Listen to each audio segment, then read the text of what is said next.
Karim, bonjour. Bonjour. Alors, nous avons lancé récemment ensemble une étude sur Déplacement Pro, justement pour essayer de voir un petit peu quel était l'impact de la crise sur les voyageurs d'affaires, sur leurs habitudes, mais pas que sur les voyageurs. On a aussi regardé effectivement les prestataires et les décideurs.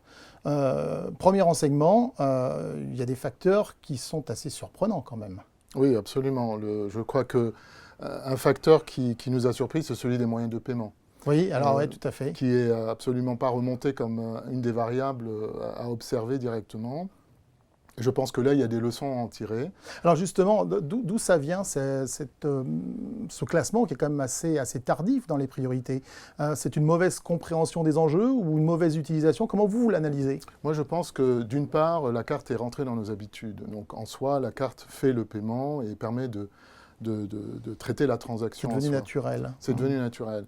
En revanche, ce qui m'a interpellé, moi, c'est que la carte fait plus que ça, en fait. Et je pense que là, il y a une information qui est à communiquer vers les voyageurs, en tout cas. Oui.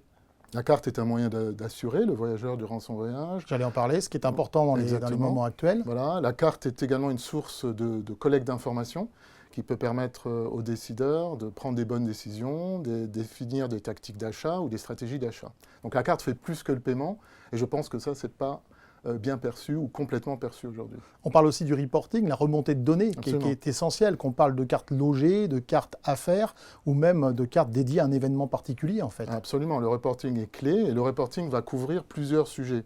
Le RSE, la sécurité, mais également, comme je disais, la stratégie d'achat en soi.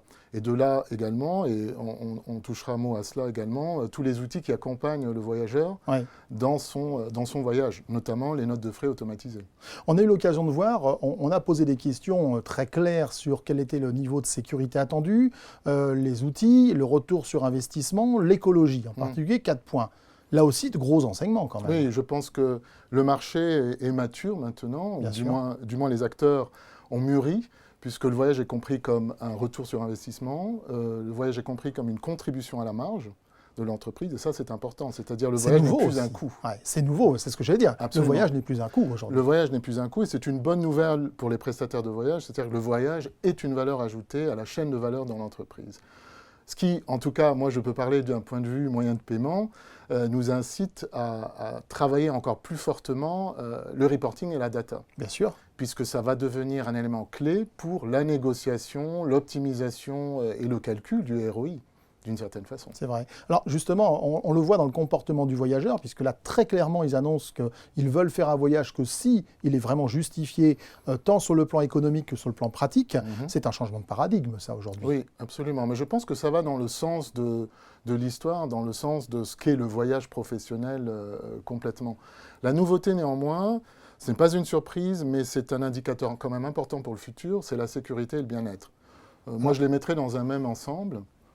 Et c'est de dire comment est-ce qu'on accompagne ces voyageurs tout en les sécurisant et en rendant le bien-être de ce voyage ou l'expérience de ce voyage aux voyageurs. On a vu effectivement, et on le verra à l'écran, on va le voir à l'écran, le paramètre sécurité, il est numéro 1. Oui. Très très loin devant. Alors, ce n'est pas surprenant dans le contexte dans lequel on est. Je pense que la question, c'est quelle va être sa durabilité. Voilà, alors ça c'est... Oui. Vous avez de la visibilité, vous, dessus? Absolument pas. C'est compliqué, voilà, aujourd'hui, personne n'est capable. Le futur se déroule devant nous. On aimerait bien avoir cette visibilité, mais c'est très, très, très compliqué. Mais je pense que ça interpelle l'ensemble des émetteurs, et à BNP Paribas, on est clairement très axé là-dessus. Quels sont les éléments que l'on pourra fournir tant aux décideurs, dans les décideurs, j'inclus le travel management, la RH, mais également les voyageurs, pour donner des éléments de décision par rapport à la sécurité d'un voyage ou la pertinence et la sécurité d'un voyage. Et c'est ça tout l'avantage d'un bon moyen de paiement et d'une chaîne de paiement bien contrôlée dans un programme voyage, c'est que justement on va générer de la donnée, vous l'avez mentionné, et que cette donnée va permettre aux décideurs, donc j'entends par décideurs RH, DAF, les opérationnels aussi, travel manager, acheteurs, pour prendre la bonne décision, sécuriser le voyageur, répondre aussi à l'attente de ce voyageur, parce qu'aujourd'hui elle est présente. Moi j'irais même plus loin, j'aime bien parler d'écosystème autour du voyageur. C'est vrai. Et je pense que lorsqu'on voit les différents intervenants, on a vraiment un écosystème qui doit fonctionner de façon cohérente et fluide. Et la carte joue un rôle très important parce que la carte permet une interconnectivité en fait entre les différents intervenants. C'est vrai. Et c'est peut-être la solution la plus simple et la plus facile à mettre en place pour permettre cette fluidité entre l'agence de voyage, la note de frais automatisée, les outils de réservation en ligne, et puis la donnée, le reporting. Alors, ce que l'on dit généralement, c'est que quelque part, tous les éléments que vous venez de mentionner là sont des modules dans la chaîne du voyage d'affaires, mais quelque part, le moyen de paiement, c'est la liaison. Absolument. Et des modules sans liaison ne peuvent pas communiquer entre eux. Donc, c'est quelque part un système qui va permettre d'agréger la donnée, on l'a dit, mais surtout de communiquer et d'avoir quelque part un flow unique, en fait. Absolument. Et je pense qu'un des défis aussi qui est lancé aux émetteurs de cartes, et à BNP Paribas, nous avons mis ça dans l'axe de notre stratégie, c'est les partenariats.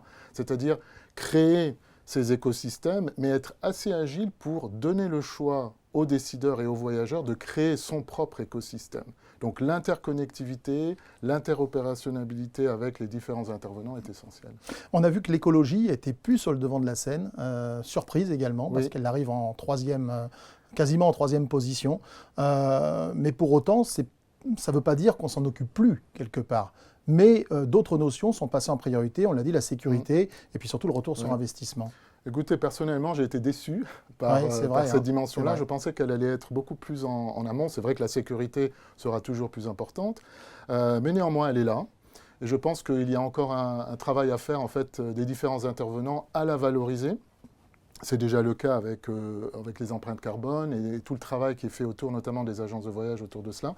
Mais je pense que les différents intervenants pourrait en fait capitaliser beaucoup plus sur cette donnée quand vous pensez en fait notamment à la dématérialisation du flux. On pourrait aujourd'hui voyager sans un bout de papier de bout en bout. Le moyen de paiement permet aussi de tracer justement des données annexes comme justement l'empreinte carbone. Absolument. On n'est pas limité juste au prix et au coût. Absolument. Et dans la donnée, vous avez notamment les tronçons de voyage, Paris-New York. On sait évaluer l'empreinte carbone d'un Paris-New York. Et ça, c'est une donnée intelligente que l'on devrait pouvoir, en collaboration avec les prestataires tels que les agences de voyage, fournir aux décideurs dans leur choix. Et ça doit devenir, je pense, une partie importante de la décision achat et la décision voyage. Un dernier point que l'on voit aussi dans ces pré-résultats d'enquête, c'est que les outils finalement sont très mis en avant par les prestataires.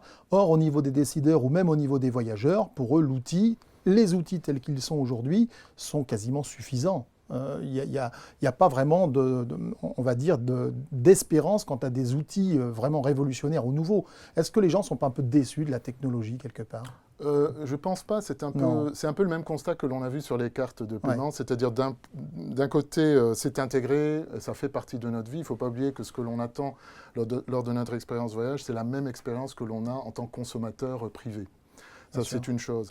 Mais je crois que de l'autre côté, les prestataires ou ceux qui fournissent les éditeurs d'outils, et j'inclus même la carte de paiement là-dedans, ont un travail à faire de communication, à faire comprendre en fait en quoi cet outil est essentiel dans leur expérience.